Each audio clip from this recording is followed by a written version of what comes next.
Okay, so now I'm going to go ahead and get into some of the technical details of this model. As I said, this was patented in 1902, or excuse me, there was a patent in 1902 filed by John Browning that covers some of the improvements in here that the military wanted to see. Now, the biggest improvement, or the two biggest improvements covered in that patent, were the slide lock. So now, for the first time, we see the slide being able to lock in the open position after the last round has been fired, and that was an important indication for the cavalry. They wanted to know when the last shot was fired, and then of course that makes it much easier, much better for having the magazine change, excuse me. So we'll go ahead and we'll do a quick field strip with this. That was another concern of the military's. They wanted to be able to have a way to do this without a tool, and that makes sense. They had to use something, as I've shown in the earlier videos that show the 1900 and how to strip that, and you have to use a paper clip or what have you to be able to hold that recoil spring in the back position. So there you go. That's stripped down real quick, pretty darn quick. I'm going to go ahead and do a really quick removal of these grips so we can look at the inside of this and see the beauty of the simplicity of this design. Now, one of the other things I might want to note at this time are the grips, since I'm removing these. Most of these grips were done, or most of them came from the factory with these hard black rubber grips. Now, there were, of course, some different ones that could be ordered, and those were the pearl, as we saw in that Mexican contract one. Some of the other ones were ivory. They had, of course, wood, checked wood, and they did medallions on these also. Now, the medallions didn't start showing up till after 1911, and from 1911 to 1916 the medallions were recessed, and then from 1916 through the end of production they were flush on the piece. Now I've got these grips off, and hopefully I'll be able to get this so you can see in here, and you can see the sear spring in here, the magazine release, the trigger, and then the arms of the trigger back to the sear spring. And I have to be very careful not to release this hammer. One of the things noted by the U.S. military was the fact that if this hammer released without the slide in place, the momentum and the energy released would take and dent the edge of this frame, damaging it. So that was something that needed to be changed in the production. That had to be hardened. So that was another concern. So now we're going to go ahead and start to put this back together. And some of the other things I wanted to talk about, now I failed to cover with the finishes, is the lanyard loop and the hammer are case hardened. So you'll get to see that really cool rainbow effect in these from the case hardening process. In some of these it looks, really nice. So anyway, we're going to go ahead and put this back together. We covered the grips, we've covered the lanyard loops. The lanyard loops were put on there for the military. Now some of the things, almost all of the guns ordered had the lanyard loops on them, and those lanyard loops would sometimes be ordered from the factory and removed, and if they were ordered from the factory removed, they would be either not drilled or filled in with a convex plug. I happen to have an example here of one that came from the factory without the lanyard loop in it, and this one wasn't drilled, so it's a very unique example.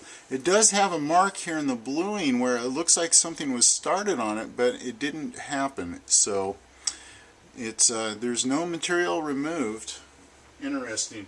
Another thing to point out with those is the lanyard loop was in the palm of a left-handed shooter.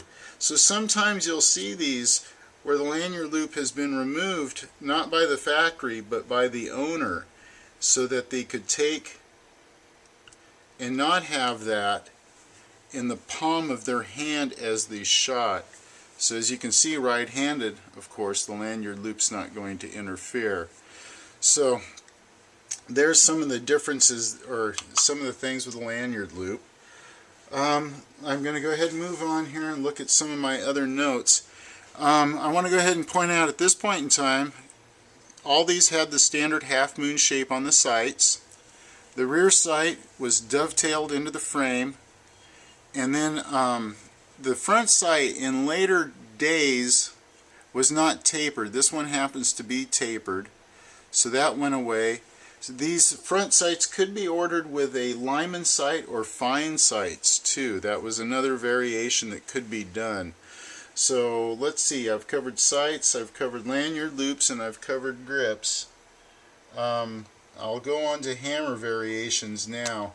We've got this rear hammer, the one I'm putting the grips back on now is a round hammer, and they also had the introduction of the low spur hammer that we'll see on these, and that low spur hammer can also be found on the 1903 pocket model. It's the same hammer between the military and the pocket model, and I'm going to grab a quick example and show you that low spur hammer. And this one right here is a great example. This one happens to be a very unique one.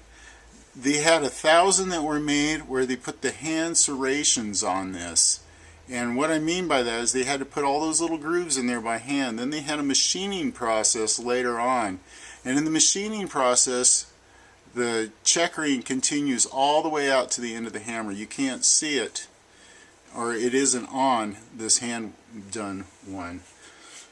So some of the other things I wanted to cover too while I'm on this are the magazines. This of course is a blued magazine. I've got the example in the 1902 military that I showed you earlier, if I can find it again. There's still nickel in that one, and they have, well, that's pretty much it. You'll find the two-tone, some examples of the two-toned magazines in these, and that two-tone comes from the bluing process, and how they didn't want to take the case hardening off of the why did I do that? Too early in time. Got to put the slide on first. The case hardening was, they did not want to dip the magazine all the way in the hardening, or excuse me, in the bluing compound. So you'll see the top half of the magazine still remains clear, or not blued, and that is to keep it from losing the case hardening. So there you go. There's some of the basics of the 1902 military. I think I've covered quite a bit of it. I hope I didn't leave anything out. But as you can see, John Browning's design is very simple. It looks great. The military is still very interested in it at this point because it simply outperformed and was much better than its competitors at this point in time. Colt was making a really good gun, and it still wasn't where the military needed it to be, though, to replace the revolver. So they're still working on it. They're still in development. But you know, the military realizes that this is a superior weapon. It just needs to be developed. So I hope you enjoyed this. If you have any questions concerning this 1902 military model, feel free to ask. If I can't answer the question, I know somebody that probably can. And thanks for watching. I appreciate everybody that's subscribed and is enjoying this series as I take and study these wonderful old guns as we come up to 1911's 100th anniversary. Will be, by the way I'm cleaning these, it'll take me till March 29th to get to the 1911s. Alright, thanks for watching. Hope you enjoyed this. Have a good day.